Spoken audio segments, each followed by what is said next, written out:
Voices of the Restoration. Spiritual Manifestations and the Kirtland Temple. Below are the words of Latter-day Saints, who were in the Kirtland Temple during its dedication and in other meetings that followed. Many compared their experiences to what the ancient saints experienced when they were endued with power from on high on the day of Pentecost. Luke chapter 24, verse 49. See also Acts chapter 2, verses 1 through 4. Doctrine and Covenants, section 109, verses 36 through 37. Eliza R. Snow said, "The ceremonies of that dedication may be rehearsed, but no mortal language can describe the heavenly manifestations of that memorable day. Angels appeared to some, while a sense of divine presence was realized by all present, and each heart was filled with joy, inexpressible and full of glory." Sylvia Cutler Webb shared, "One of my earliest recollections was the dedication of the temple. My father took us up on his lap and told us why we were going and what it meant to dedicate a house to God. And although so very young at the time, I clearly remember the occasion.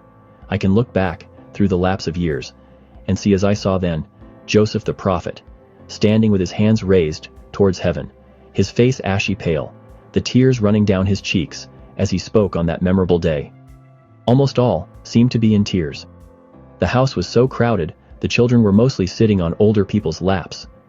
My mind was too young at that time to grasp the full significance of it all, but as time passed, it dawned more and more upon me, and I am very grateful that I was privileged to be there."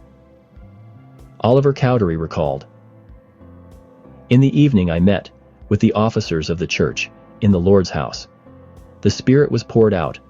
I saw the glory of God, like a great cloud, come down and rest upon the house, and fill the same like a mighty rushing wind.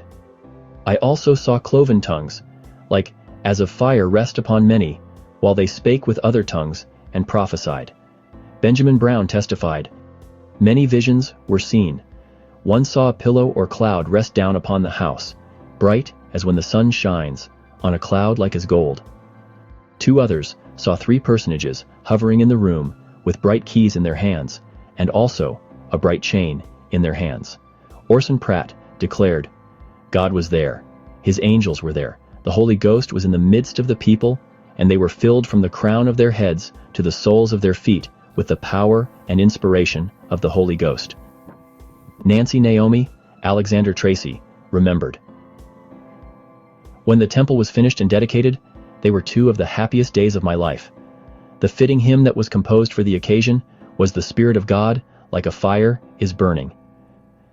It was verily true that the heavenly influence rested down upon that house. I felt that it was heaven on earth."